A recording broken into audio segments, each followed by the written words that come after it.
नमस्कार। आप सभी मित्रों का हार्दिक स्वागत, अभिनंदन, अभिवादन Analytica channel, YouTube channel Analytica Ayurveda पर। मैं प्रोफेसर आनंद चौधरी आपके समक्ष मुखातिब हूँ। मित्रों, मैं अभी डॉक्टर सर्वपल्ली राधाकृष्णन राजस्थान आयुर्वेद यूनिवर्सिटी जोधपुर गया था। वहाँ पर एक 6 दिवसीय रसशास्त्र भेषज कल्पना विषय में CME थी। मुझे वहाँ के आयोजक मंडल ने प्रोफेसर गोविंद सहाय शुक्ल विभागाध्यक्ष रसशास्त्र भेषज कल्पना विभाग, डॉक्टर राजा राम अग्रवाल, डॉक्टर मनीषा गोयल, डॉक्टर रवि प्रताप सिंह और कुलपति माननीय प्रोफेसर PK प्रजापति जी ने आदेशित किया कि मैं वहाँ पर आऊँ और उन लोगों के मध्य 2 व्याख्यान दें, जैसा कि CME के नियमानुकूल है। तो मैं वहाँ 15 की सुबह पहुँचा, 15 दिसंबर को ही दोनों व्याख्यान दिए। 16 दिसंबर मैं थोड़ा बातचीत किया, वार्ता किया, विश्वविद्यालय को देखा, सुना, भ्रमण किया। मैं तीसरी बार वहाँ गया था। बहुत पहले एक बार 209 में गया था, 2009 नॉट 209, 2009। एक फार्माकोविजिलेंस की सेमिनार थी, उसमें हमारे को स्पीकर डॉक्टर राम मनोहर भी थे, professor BL Gaur sir vice chancellor थे। फिर दूसरी बार मैं एक CCIM के विजिटेशन में गया था, उस समय प्रोफेसर राधे राम शर्मा जी कुलपति थे। तो अब तीसरी बार मैं गया था। बहुत अच्छा परिवर्तन देखा मैंने वहाँ, और उसके लिए समस्त संबंधित व्यक्तियों को बहुत बहुत बधाई, आभार इसलिए कि आयुर्वेद का जो भी विकास हो रहा है, जहाँ कहीं भी हो रहा है, जिस रूप में हो रहा है, वो सबका विकास हो रहा है, इसलिए आभार और भविष्य के लिए शुभकामनाएं। वहाँ एक बात उठ करके आई। मैं अपने व्याख्यान पर अभी जो व्याख्यान के जो विषय थे, चलिए उसकी चर्चा कर देता हूँ, लेकिन आज उसकी चर्चा उसके विषय नहीं जाऊँगा, क्योंकि मुझे जैसा कि है ही हमेशा मुझे यही टाइटल्स आजकल पिछले कुछ वर्षों से, उस मुख्यतः पिछले 3-4 वर्षों से यही दिया जा रहा है। मुझे जो कोर विषय हैं रसशास्त्र भेषज कल्पना के कल्पनाएँ, चाहे कुछ भी कूपी पक्ष, चाहे परपटी, चाहे संधान, अवलेश ने वो अब परव्यू से बाहर करके कुछ एकदम अलग शीर्षक हमको दिए जाते हैं और हम उन पर काम करते हैं। तो इस बार का भी शीर्षक मुझे था कि knowledge about DC act and WHO GMP, EU GMP, duties of the Ayurvedic drug inspectors and the responsibility etcetera. एक था। दूसरा एकदम नया था और जिस पर कि मुझे अच्छी मेहनत भी करनी पड़ी, और मैंने बहुत प्रसन्नता से उस पर मेहनत की और मुझे अच्छा लगा, क्योंकि ढेर सारी जानकारी मुझे मिली नई एकदम, क्योंकि मैंने इसके लिए अच्छा 10 दिन प्रयास किया इसको बनाने में। और वो था कि introduction of global scenario of herbal medicine. तो global scenario of herbal medicine में मुझे WHO से लेके NIH तक, हेल्थ ऑस्ट्रेलिया से यूरोपियन यूनियन तक, अरब से लेकर के अफ्रीका तक सारा हर्बल मेडिसिन का जो सिस्टम है वो देखना पड़ा। तो क्योंकि टाइटल ऐसी थी कि introduction of the global scenario of the herbal medicine and the phytopharmaceuticals in the Indian context. तो एक टाइटल बहुत ही अच्छा था, बहुत मज़ेदार, बहुत ही जानकारी वाला और भविष्य का निर्धारण करता भी है। तो इस पर भी हमने मेहनत की और मुझे ऐसा लगता है कि वहाँ मैंने क्या किया ये वही लोग बताएं तो अच्छा रहेगा। चलिए, आज जो मैं आपके सामने हूँ, क्योंकि जब सेमिनार CME जब समाप्त हुई तो विभागाध्यक्ष प्रोफेसर गोविंद सहाय शुक्ला जी ने बड़े कृपापूर्वक कहा कि आप थोड़ा हमारे PG के विद्यार्थियों से भी बात करिए। तो वैलिडेक्टरी बस ख़त्म हुई थी, समाप्त हुआ था, और उसके बाद PG के विद्यार्थी थोड़ा सब संगठनात्मक कार्यों में लगे थे, लेकिन सब के सब आए। तकरीबन 24-25 लोगों को उन्होंने अपने कक्ष में इकट्ठा किया और सारे बच्चे बड़े उत्साहित थे। New first year, old first year, second year, final year सभी एक साथ थे। तो अब मैं उसमें से 4-5 के नाम भी याद आ रहे हैं, जैसे कि जिन्होंने प्रश्नों का उत्तर दिया, जिसमें कि हेमंत, दिव्या, संजय, ये सब फाइनल ईयर के थे। तो प्रश्न एक बालक ने किया, जो कि हर बालक के, हर रसशास्त्र के विद्यार्थी के मन में है, कि सर ये रसौषधि की विषाक्तता के बारे में जो बातें कही जा रही हैं उसका उत्तर कैसे दें। How a student of Rasashastra and the Bhaishaj Kalpana, how a PG scholar, doctorate scholar of Rasashastra and the Bhaishaj Kalpana may answer to a person who is asking about what's the scenario of the safety profile of the Rasaushadhis, toxicity studies, toxic profile of the Rasaushadhis, and how to answer all that. That was a really very touching question, very appreciable question, and I asked from my end also. Let me ask you how you will reply. तो एक बड़ा ये गंभीर प्रश्न है जो सबके सामने, हर आयुर्वेद के व्यक्ति के सामने ये प्रश्न डाल दिया जाता है। अरे भाई आयुर्वेदिक की भस्म में तो और ये मरकरी यूज़ होता है, आर्सेनिक यूज़ होता है, इसको क्या किया जाए।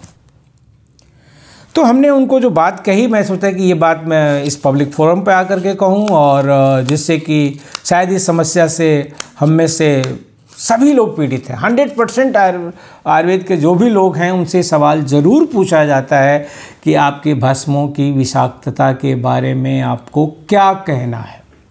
तो मुझे यहाँ से शुरू करना होगा। चलिए, कभी भी आपसे कोई पूछे यदि कि भस्मों की विषाक्तता के बारे में ये है और यहाँ छपा हुआ है, ये राइटअप अभी छपा है, इस जर्नल में छपा है, जामा में छपा है, या फ्रंट रीज में छपा है, या एल्जवियर में छपा है, या कहीं भी छपा है, करिए देखिए ये भस्में विषाक्त हैं, इनका विषाक्तता प्रभाव है, उसका काउंटर ऐसे करिए।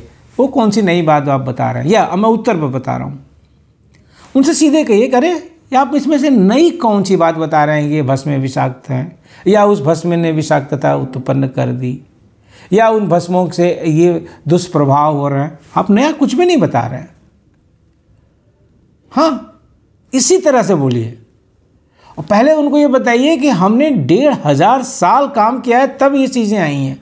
500 साल पूरे हमने लगाए हैं, 500 ईयर लगाए हैं हमने शोधन मारण संस्कार का इन्वेंशन में, और हम 5th AD से लेकर के 10th AD तक शोधन मारण संस्कार, और इसमें पुट भी आ गए, यंत्र भी आ गए, इसका हम आविष्कार कर रहे थे हमारे आचार्य सभी। फिर एक हमारी पुस्तक आई जिसमें कि 100 योग आए, रस प्रकाश सुधाकर। फिर हमने इसके और इलाबोरेटली इनके एक्सपीरियंशियल ऑब्जर्वेशन, थेरेपेटिक ऑब्जर्वेशन और ढेर सारी चीज़ें हम लोगों ने की।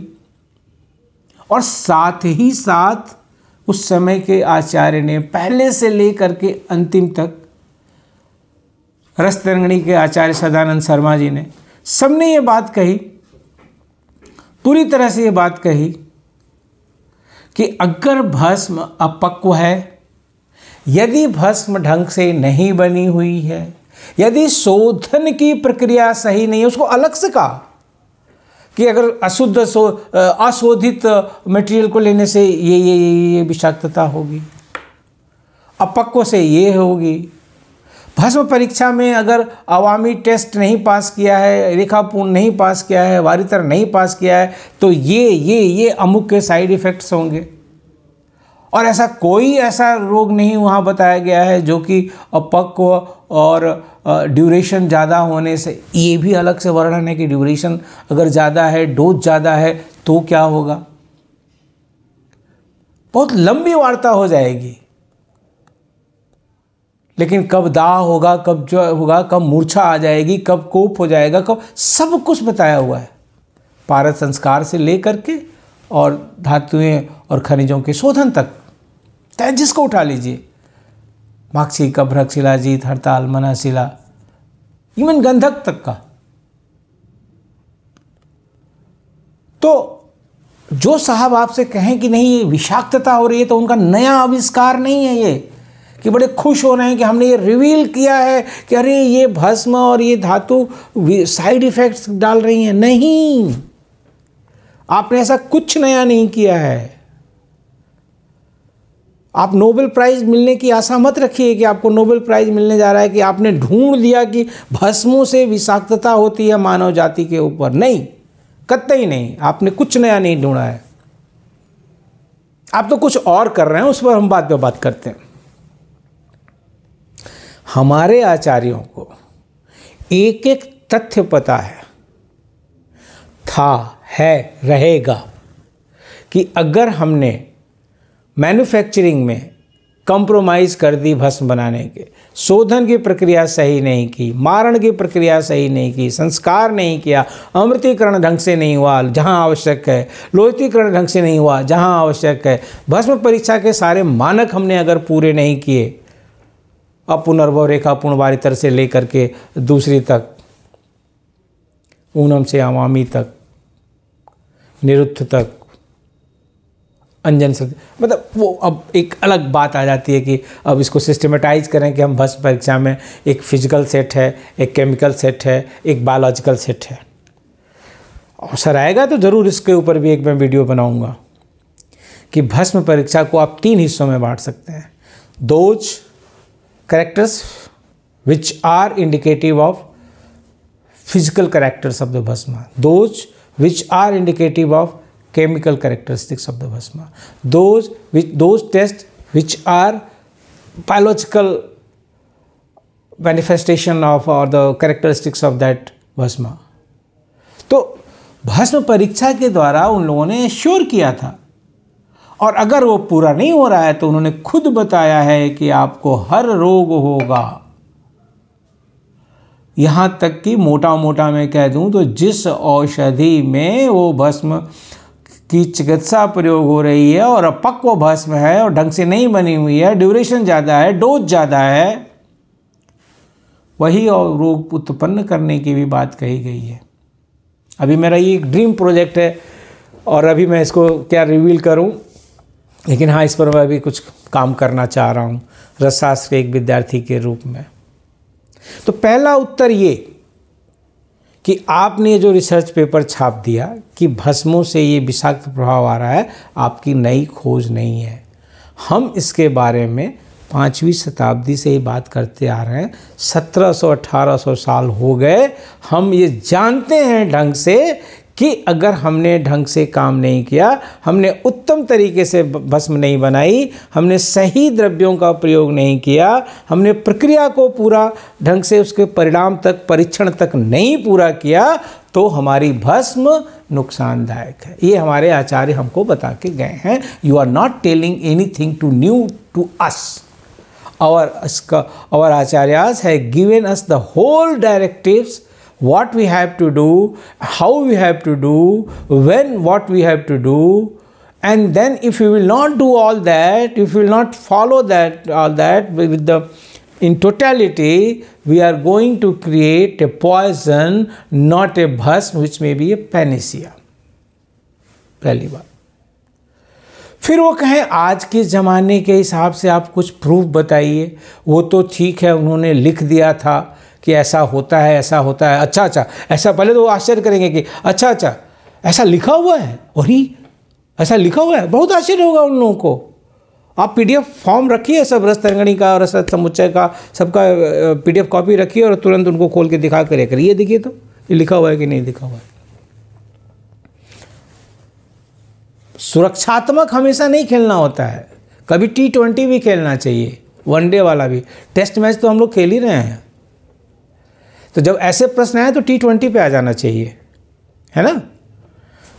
दही दनादन उनको दिखाइए, ये है। उसके बाद आइए, अब प्रश्न क्या आता है, कहें कि कुछ रिसर्च आज के समय के, आज के ज़माने के जखीरा उठा के रख दीजिए उनके सामने, पूरी रिपोजिटरी बना करके रखिए। मैं ये आग्रह करूँगा हर MD आयुर्वेद रसशास्त्र भेषज कल्पना के विद्यार्थी से, डॉक्टरेट लेवल से और सभी शिक्षकों से कि अपने साथ आप एक पेन ड्राइव में रिपोजिटरी लेकर के चलिए। जितने ये पिछले 10 वर्षों में, 15 वर्षों में सेफ्टी प्रोफाइल को प्रूफ करने वाले जो रिसर्च पेपर्स छपे हैं, जामनगर, इटरा जामनगर से, NIH जयपुर से, Indian Institute of Science Bangalore से, All India Institute of Ayurveda Delhi से, बनारस हिंदू यूनिवर्सिटी से, कनाडा से, सैन फ्रांसिस्को से, कैलिफोर्निया से बहुत सारे ऐसे पेपर्स छपे हुए हैं जिनमें ये ब्रॉड लेबोरेटरी से सिद्ध किया गया है कि ये भस्में सेफ हैं। उनकी एक रिपोजिटरी आप अपने साथ बना करके चलिए, दिखाइए। हाँ, उस साइड में उनके भी दिखाएंगे, रॉबर्ट सेपर को दिखाएंगे, वो साइड में कुछ और भी दिखाएंगे, नाग भस्म दिखाएंगे, सब दिखाएंगे। ठीक है, रिसर्च इज रिसर्च। आपको वो सैंपल आपका गलत होगा, चाहे वो जहाँ से गलत हो, मोस्टली मैन्युफैक्चरिंग कॉम्प्रोमाइज़ हो सकती है, या वो जो इफेक्ट आ रहा है वो ड्यूरेशन और डोज की भी हो सकती है। कहीं भी बात होगी तो वो ह्यूमन एरर है। डोज गलत है, ह्यूमन एरर है। ड्यूरेशन गलत है, ह्यूमन एरर है। मैन्युफैक्चरिंग गलत हुई, ह्यूमन एरर है। कहीं आयुर्वेद और रसशास्त्र का शास्त्र गलत नहीं है, ये ह्यूमन एरर से ये सारी चीज़ें आ रही हैं। मैं फिर से रिपीट कर दूं, डोज गलत, ह्यूमन एरर। ड्यूरेशन गलत, human error. Manufacturing mistake, human error. Patient ने खुद नहीं सुना कि डॉक्टर ने क्या कहा है, आयुर्वेदिक फिजिशियन ने, ह्यूमन एरर। तो जो ह्यूमन एरर से दोष हो रही हैं या विषाक्तता का प्रभाव आ रहे हैं, वो शास्त्र को बदनाम करने के लिए नहीं लिए जाने चाहिए। उससे आयुर्वेद बुरा नहीं होता है, उससे रसशास्त्र बुरा नहीं होता है। ये आपको हमको समझाना होगा, पॉलिसी मेकर्स को, इलाइट्स को, कॉमन जनता को, मास को, ठेला वाले, मोच, हर एक को, टॉप क्लास को, मास टू क्लास। बात ये है, रिसर्च पेपर्स की रिपोजिटरी रखिए, ढेरों रिसर्च पेपर नहीं आपके पास है, हमें देने में आपको बहुत प्रसन्नता होगी। हम लोगों ने बना करके रखे हैं, पूरी रिपोजिटरीज है हमारे पास है। All India Institute of Ayurveda में डॉक्टर गालिब के पास है, और भी बहुत सारे लोगों के पास है। हमारे पास रिपोजिटरीज, हम लोगों ने सेफ्टी प्रोफाइल खुद करा करके भी, और दूसरे लोगों ने जो किया है उनको करके भी। और मैंने जिन शहरों के नाम लिए ना, टोरंटो, सैन फ्रांसिस्को, कैलिफोर्निया की लेबोरेटरीज ने प्रूव किया है। Indian Institute of Science Bangalore, Bharat का सबसे बड़ा इंस्टीट्यूट एकेडमिया का, उसने भंग भस्म के ऊपर, बाकी तो हम लोग जो कर रहे हैं कर ही रहे हैं।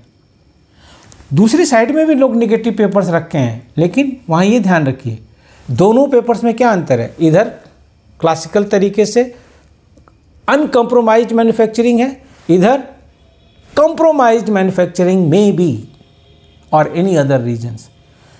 इसको चलिए, और बहुत अच्छी कंपनियां हैं, बहुत अच्छी रसौषधियाँ बना रही हैं। पूरा पैंडेमिक उन्होंने संभाला, पूरा बिजनेस, कितने लोगों को जीर्ण व्याधियों से आज भी लाभ दे रही हैं। तो हमें अंतिम बात 1 मिनट में, कि हमें सुरक्षात्मक रूप में आलोचना नहीं सहनी है।